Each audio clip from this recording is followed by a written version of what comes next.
క్రీడలతో మానసిక ఉల్లాసంతో పాటు శారీరక దృఢత్వం లభిస్తుందని ప్రభుత్వ శ్రీనివాస్ అన్నారు. వేములవాడ పట్టణంలో ఇండియన్ మెడికల్ అసోసియేషన్ వారి ఆధ్వర్యంలో నిర్వహించిన రాజన్న సిరిసిల్ల ప్రీమియర్ లీగ్ ముగింపు కార్యక్రమానికి ముఖ్య అతిథిగా ప్రభుత్వ శ్రీనివాస్, జిల్లా ఎస్పీ మహేష్ గీతే, ఏఎస్పీ శేషాద్రి రెడ్డితో కలిసి పాల్గొన్నారు. ఈ సందర్భంగా ప్రభుత్వ శ్రీనివాస్ మాట్లాడుతూ క్రీడల పోటీల నిర్వహణ వల్ల మానసిక ఉల్లాసంతో పాటు ఇతర ప్రాంతాల ప్రజలతో స్నేహభావం పెరగడానికి ఉపయోగపడుతుందని అన్నారు. యువత సన్మార్గంలో నడిచేందుకు గంజాయి రహిత రాష్ట్రంగా తయారు చేసేందుకు ముఖ్యమంత్రి రూపొందించిన ప్రణాళికలను పోలీసు అధికారులు క్షేత్రస్థాయిలో పక్కాగా అమలు చేయాలని అన్నారు. నిత్యం బిజీగా ఉండే డాక్టర్లు, లాయర్లు, ఉపాధ్యాయులు, పోలీసులు, పాత్రికేయులు, లయన్స్ క్లబ్ సభ్యులు అంతా ఒక చోట కలిసి క్రీడా పోటీలు నిర్వహించడం అభినందనీయమన్నారు.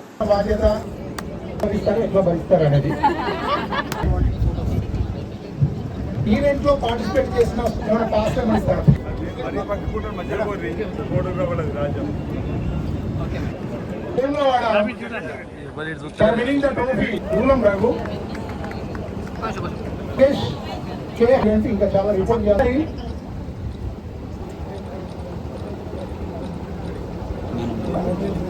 మామూలు మంచి గెలవలేదు అని. నెక్స్ట్ వచ్చేసి వెంకటేశ్వర గారు బెస్ట్ పర్ఫార్మెన్స్ కామెంటరీ కూడా చెప్పారు. దిలీప్ ఎస్ఐ ట్రాఫీ, రెడ్డి గారు and all the dignitaries. Congratulations to Akshat Rangers for winning.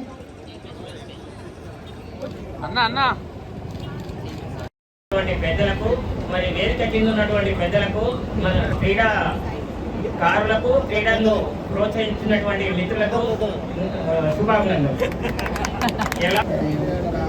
డాక్టర్లందరికీ, మిత్రులకు, పత్రికా మిత్రులకు, విలేకరులకు మరియు శ్రేయోభిలాషులందరికీ నా హృదయపూర్వక నమస్కారం. ఈ ఏప్రిల్ 6th సందర్భంగా ఈ రకమైనటువంటి క్రీడలు ఎల్లప్పుడూ పెడుతూ దీనిపైన అవగాహన కల్పించి ప్రతి ఒక్కరిని కూడా సోషల్ పార్టిసిపేషన్ ఇచ్చి అందరూ హ్యాపీగా దీన్ని పార్టిసిపేట్ చేసుకుని గెలుపు ఓటములు ముఖ్యం కాదు, ముఖ్యంగా దీనిలో పార్టిసిపేట్ చేయడం అనేది ముఖ్యము. ఆ స్టేజ్ మీద నిలబడి ఆ యొక్క హార్డ్నెస్ని ఆ యొక్క జరుగుతుంది. కానీ ఇంత పెద్ద ఎత్తున ఇదే మొదటిసారి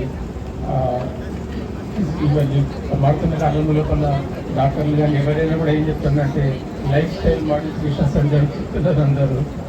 డైట్, జంక్ ఫుడ్ తీసుకోవద్దాం, శారీరక శ్రమ అంటే 10,000 లేకుంటే అట్లీస్ట్ ఒక 5,000 స్టెప్స్ అన్నీ వేయాలని చెప్పేసి వాకింగ్, రన్నింగ్, స్విమ్మింగ్ ఇవన్నీ మీకు తెలిసినవి బాగా కాపాడుకోవాలని చెప్పేసి నేను కోరుతూ ముగిస్తున్నాను. అయితే ఇందులో మెయిన్గా నేను చెప్పదలుచుకుంది ఒకటే ఏంటంటే ఎక్సర్సైజ్ అండ్ ఫిట్నెస్ ఇది కేవలం లగ్జరీ కాదు. అంటే మన పనంతా అయిపోయినాక ఒకవేళ టైం దొరికితే చేసేది కాదు. మనం ఫుడ్ ఎట్లా తింటాము, వాటర్ ఎట్లా తాగుతాము, ఎక్సర్సైజ్ కూడా అంతే. మోస్ట్ బేసిక్, ఇది ఎప్పుడు కూడా స్కిప్ చేయకుండా ఉండాలి ఎవరు అనేది. All members, and first of all I congratulate IMA Srisilla Adhyaksha Srinivas garu to conduct this proper planning and successfully conducted this tournament, because generally what happened,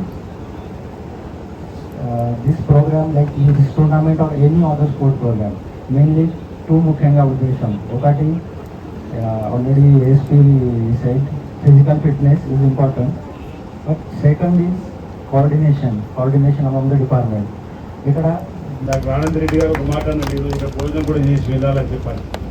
ఈరోజు భోజన ఏర్పాట్లు క్రీడలతో శారీరక ఆరోగ్యం పెరుగుతుంది, మానసిక వికాసం పెరుగుతుంది. ఒక ప్రాంతానికి వెళ్తే మరో ప్రాంతం వాళ్ళు పరిచయాలు ఏర్పడే కార్యక్రమం ఇవన్నీ కూడా మన ఏ క్రీడ ఆటల పోటీలను రొటీన్గా మనం మాట్లాడుకునేటువంటి మాటలు, సందర్భాలు. కానీ ఒక కోఆర్డినేషన్ పెంపొందించే విధంగా ఇలాంటిది తరచూ ఏర్పాటు చేసుకున్నట్టయితే మన మధ్యలో ఒక చక్కటి స్నేహభావం పెరగడానికి అవకాశం ఉంటుంది. స్నేహభావ వాతావరణం పెంపొందించుకోవడానికి కోసం అవకాశం ఉంటుంది. ఒకరిపై మరొకరికి ప్రేమ కలగడానికి అవకాశం ఉంటుంది. స్నేహ హస్తం అందించుకోవడానికి అవకాశం ఉంటుంది. ఈ కలుసుకున్న సందర్భంలో ఏదైనా సమస్యలు ఉంటే కూడా మాట్లాడుకున్న సమస్య పరిష్కారం చేసుకోవడానికి కోసం వేదికగా కూడా ఉంటుంది. ఈరోజు మాలాంటి రాజకీయ నాయకులకు ఇలాంటి క్రీడా పోటీలు, పెళ్లిళ్ళు, పేరటలు కానీ మీ అన్ని పార్టీలు కలుసుకునే అవకాశంగా ఏర్పడేటువంటి వేదిక కూడా క్రీడలకు సంబంధించినటువంటి. కాబట్టి 6 వర్గాలకు సంబంధించిన వారికి సమాజంలో ఏదైనా మంచి జరగాలంటే ధైర్యంగా ముందుకు వెళ్ళేది ఈ 6 వర్గాల ముందుకు ఏమాత్రం అందరూ అనుమానం లేదు. తప్పనిసరిగా ఎందుకంటే నేను 95లో జిల్లా పరిషత్ మెంబర్ అయిన తర్వాత మొదటి సంవత్సరం నేను టీచర్ మీద ఆధారపడ్డా. మీ ఊరికి వచ్చిపోయిన తర్వాత నా గురించి ఎవరు చెడుగు మాట్లాడి చెప్పండి, నేను మనసు మార్చుకుంటాను చెప్పండి. ఎందుకంటే ముందుగా ఎవరు మాట్లాడు వెనుక నుంచి మాట్లాడే మాట మనం తెలుసుకోవాలి. దాన్ని సరిదిద్దుకున్న బాధ్యతను తీసుకున్న రోజే సామాజిక ఇంకా రాజకీయంగా ముందుకు పోవడానికి అవకాశం ఉంది. సాంఘిక దురదలు రూపాపుడు బాగుంటుందని చెప్పిన ఆలోచన.